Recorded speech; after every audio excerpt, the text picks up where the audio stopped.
June 1 నుంచి ఏపీలో ration షాపుల ద్వారా నిత్యావసర సరుకుల పంపిణీ ప్రారంభం కానుంది. వైసీపీ హయాంలో భ్రష్టు పట్టించిన రేషన్ వ్యవస్థను కూటమి ప్రభుత్వం తిరిగి గాడిలో పెట్టింది. రేషన్ షాపుల ద్వారానే నిత్యావసర వస్తువుల్ని పకడ్బందీగా పంపిణీ చేయాలని నిర్ణయించారు.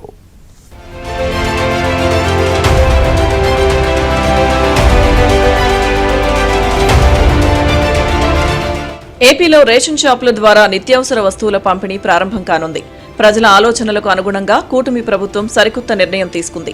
జూన్ 1 నుంచి పేదలకు అందించే బియ్యం, పంచదార, కందిపప్పు లాంటి నిత్యావసర వస్తువులను రేషన్ షాపుల్లోనే ఇచ్చేలా అన్ని ఏర్పాట్లు చేశారు. ఇక ప్రతి నెల 1వ తేదీ నుంచి 15వ తేదీ వరకు ఉదయం, సాయంత్రం వేళల్లో ప్రజలు తమకు వెసులుబాటు ఉన్న సమయాల్లో వచ్చి సరుకులు తీసుకువెళ్లొచ్చని ప్రభుత్వం ప్రకటించింది.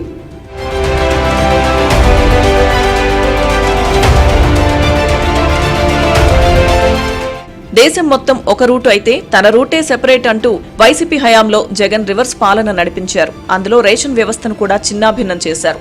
దేశం మొత్తం రేషన్ షాపుల ద్వారా నిత్యావసర వస్తువుల పంపిణీ జరుగుతుండడం ఎన్నో దశాబ్దాలుగా అమలవుతుంది. జగన్ సీఎం అయ్యాక ఇంటింటికి రేషన్ పేరుతో వాహనాలు కొనుగోలు చేసి 100 కోట్లు వృధా చేశారు. రేషన్ డీలర్ల కమిషన్ పెంచి ఇస్తే సరిపోయేదానికి ఎండీయూ వ్యవస్థను తీసుకొచ్చి ప్రభుత్వ ఖజానాపై వేల కోట్ల భారం మోపారు. ఇక ఇంటింటికి రేషన్ అని గొప్పగా చెప్పిన వీధి చివర వాహనాలను పెట్టి ఒక పూట మాత్రమే ఇచ్చి వెళ్లిపోవడంతో ప్రజల నుంచి కూడా వ్యతిరేకత వ్యక్తమైంది. వృద్ధులు, దివ్యాంగులకు మాత్రమే ఈ విధానం మేలు చేసింది. అయితే ఎండీయూ వాహనాల ద్వారా బియ్యం అక్రమ రవాణా మాత్రం పెరిగిపోయింది.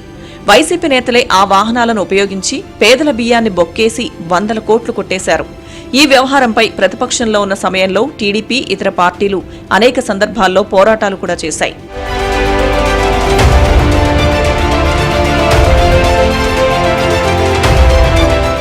కూటమి ప్రభుత్వం అధికారంలోకి వచ్చాక వైసీపీ హయాంలోని రేషన్ విధానంపై ఉన్నత స్థాయిలో CM Chandrababu, deputy CM Pawan Kalyan సమీక్షలు చేశారు.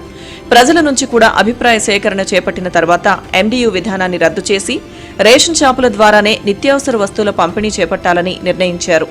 ఇటీవల జరిగిన కేబినెట్ సమావేశంలో తీర్మానం చేయడంతో పాటు వెంటనే అమల్లోకి తెస్తున్నట్లు ప్రకటించారు. ప్రభుత్వమే మిగతా డబ్బులు చెల్లించి ఎండీయూలకు రేషన్ వాహనాలు ఇచ్చేయాలని నిర్ణయించింది. ఇక ఏపీ వ్యాప్తంగా ఉన్న 29,760 రేషన్ షాపుల ద్వారా జూన్ 1 నుంచి 15 వరకు ఉదయం 8 నుంచి 12 గంటల వరకు, సాయంత్రం 4 గంటల నుంచి 8 గంటల వరకు సరుకులు అందించనున్నారు.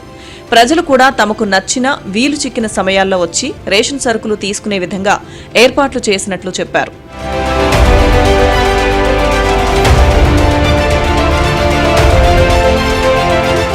విజయవాడ మధురానగర్లో నిర్వహించిన ట్రయల్ రన్ను మంత్రి నాదెండ్ల మనోహర్, పౌర సరఫరాల శాఖ కమిషనర్ సౌరభ్ గౌర్ పరిశీలించారు. విజయవాడ మధురానగర్లోని 218 రేషన్ షాపుల్లో ఈ-పోస్ మిషన్తో పాటు ఎలక్ట్రానిక్ కాటా పనితీరును అడిగి తెలుసుకున్నారు. ఎండీయూ విధానం వల్ల ప్రజల ఇబ్బందులు గుర్తించి రేషన్ షాపుల ద్వారా పంపిణీకి శ్రీకారం చుట్టామని, రేషన్ పంపిణీ వ్యవస్థకు సంబంధించి ఈకేవైసీ 96% మేర పూర్తి చేశామని మంత్రి మనోహర్ చెప్పారు. జూన్ 1 నుంచి 4.40 లక్షల మందికి సరుకులు పంపిణీ చేసేలా ఏర్పాట్లు చేశామన్నారు.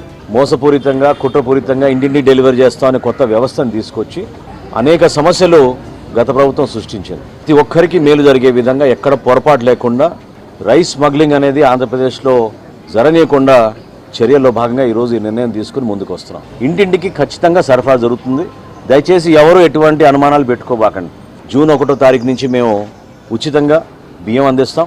ఫేర్ ప్రైస్ షాపుల్లో కూడా ఈ రోజుకి 92% షాపుల్లో ఆల్రెడీ ఇన్స్పెక్షన్ జరిగింది, సరుకులు కూడా చేరిపోయినాయి. దాదాపు 1,46,00,000 రేషన్ కార్డులు మనకి ప్రభుత్వం మన ఆంధ్రప్రదేశ్లో ఉన్నాయి.